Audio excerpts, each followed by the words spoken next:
Hello, everybody, and welcome into another edition of Before the Sandstorm. I am Kendall Smith alongside of Wes Mitchell, back here for a bye-week edition of BTS. We can have like a nickname for it, Wes. BTS. I love it. Okay. Here at the Gamecock Bojangles on Bluff Road, and as you can tell, we have a very special item in this Bojangles bag here that we will be getting into later. But before that, we're talking all things South Carolina football. Even though it's the bye week, a lot of things still happening for the Gamecocks. And one of those things this week being recruiting. The coaches on the road, going to see recruits, going to make their presence known, as you say. So give us your insight as to what's been going on the recruiting trail this week. Yeah, this was really Beamer's first opportunity to get on the road. When he got here, recruiting was still shut down due to COVID. Obviously, during the season, most of the energy and effort is on the actual season. So they really used this bye week to focus on recruiting, get out on the road. On Monday, Beamer was in Georgia. That was really the first day since he took over at South Carolina that he was on the road recruiting. Thursday and Friday, back out there as well. And really, it was a mix of going to see guys that are already committed to South Carolina. For example, Braden Davis, the quarterback commit. You got to know him last week. Yes, go check out his show, Give Me 5, that he did with me last week. We'll link it down below. Yeah, so just sort of checking in on the guys that are committing, making sure they're feeling the love, making sure they know South Carolina still really wants them here. And then, sort of closing in on your final targets. And then a big part of it is just checking in on underclassmen. Now, at this point in the recruiting calendar, they can't actually meet with underclassmen due to NCAA rule. But whenever a SEC head football coach drops in on your school, it obviously is a big deal. So, like I said, you had Braden Davis, the South Carolina quarterback commit. Then there's two in-state guys.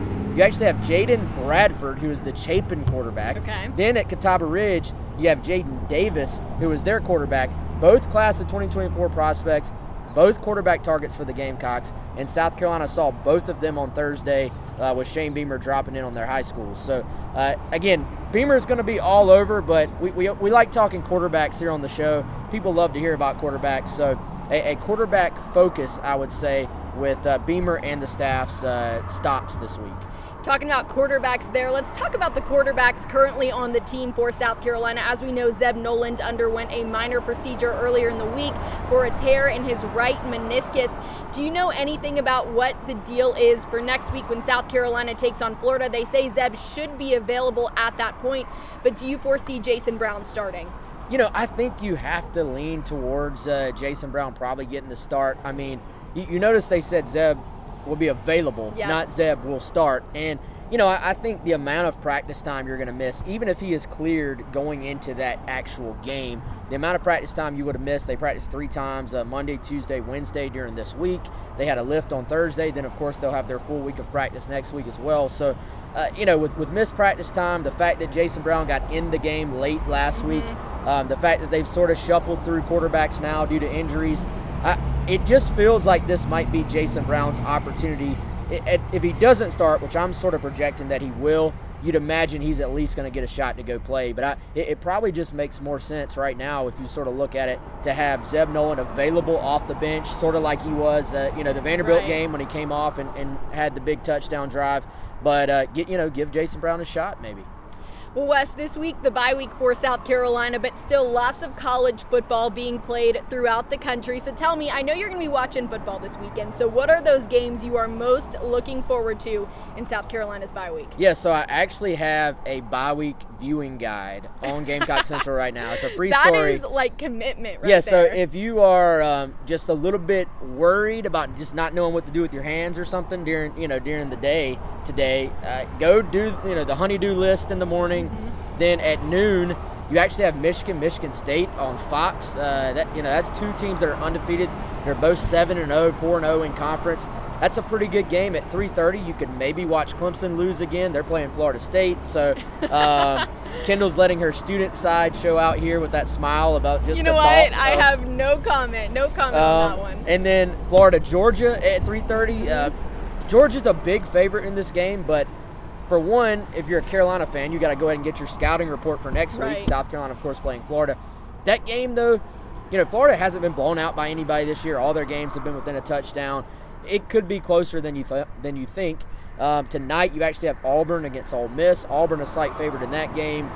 Lane Kiffin is always fun. So regardless of if it's a close game or not, I think it'll be a close game. Lane Kiffin always entertaining. And then tonight, I got to say, bonus viewing, you got my Braves.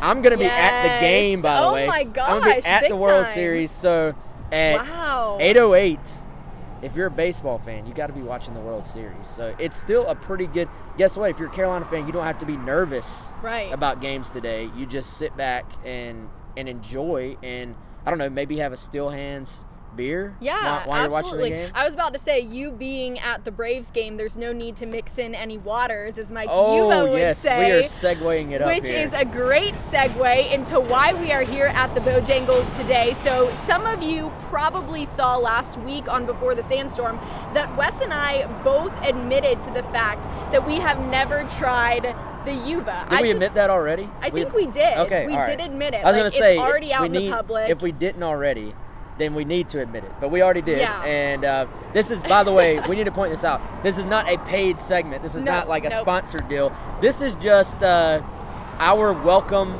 to Mikey for joining Gamecock Central. We're a little late, Kendall, but I feel like we should have done this months ago.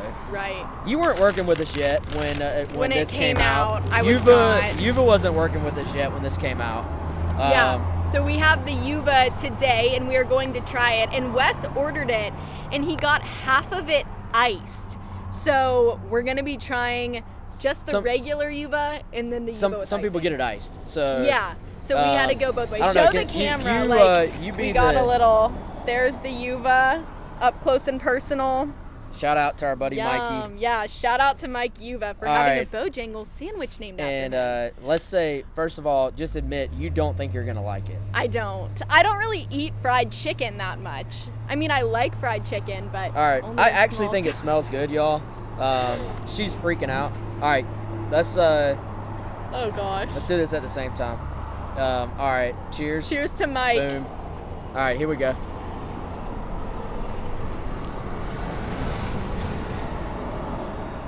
Yo, it's good. It's good. I can't. You don't like it? It's good. No, it's good. I like it. It's actually really good.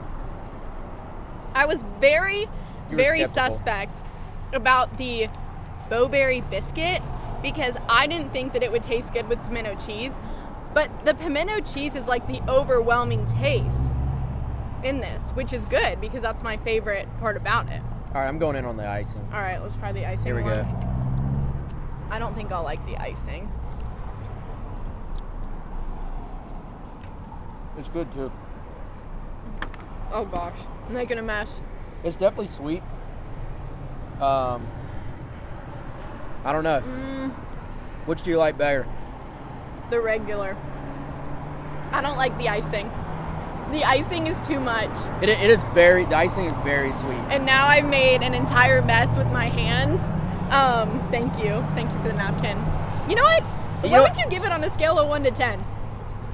Like, would you order the Yuba over the, like, what's the main thing at Bojangles?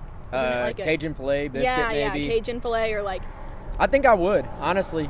I'll give it like, I mean, I'm not just going to throw 10s out here, so I'll give it a 9.5. Like that. Oh my gosh. That thing's good. It's really good. That's intense. And it's really 9.5. Now you better be ready to take a nap. Like that is like it's going to be heavy to eat that whole thing. Yeah, and it's probably like 2,000 calories. Yeah, I was going to say 1,000, but maybe 2,000. I don't know. I give it maybe like a 7.5. It's good. It's way higher than you thought. Oh, I came into this, and I will admit, I was a hater. I was telling Wes, I'm not going to like this at all.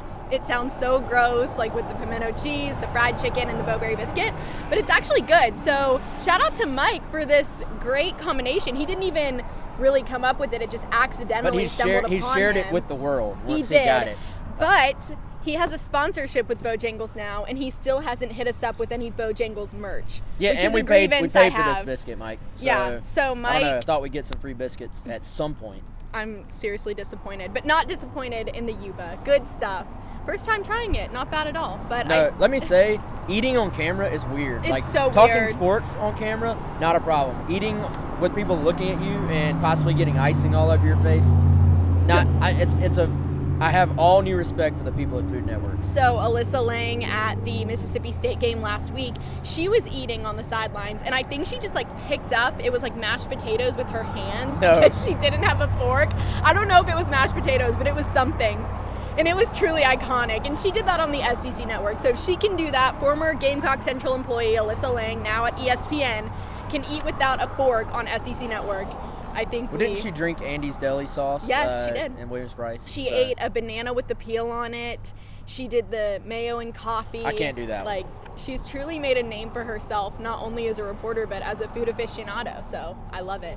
Anyways, I think that's going to do it for this week's edition of Before the Sandstorm, Bojangles style, the Yuva style, bye-week style. A ton of fun. Thank you all so much for joining us. If you haven't tried the Yuva, be sure to try it. Tag Mike on Twitter because he's always on Twitter. So he will definitely... Always. Yes, he will definitely reply to you, like it, tag Gamecock Central too. But we appreciate you all joining us, and we will see you back here next week for the Florida edition of Before the Sandstorm. I'm Kendall Smith alongside of Wes Mitchell. Enjoy a stress-free bye week, everybody. Take some deep inhales and exhales because next week, South Carolina and Florida, and we'll have it covered for you on GamecockCentral.com.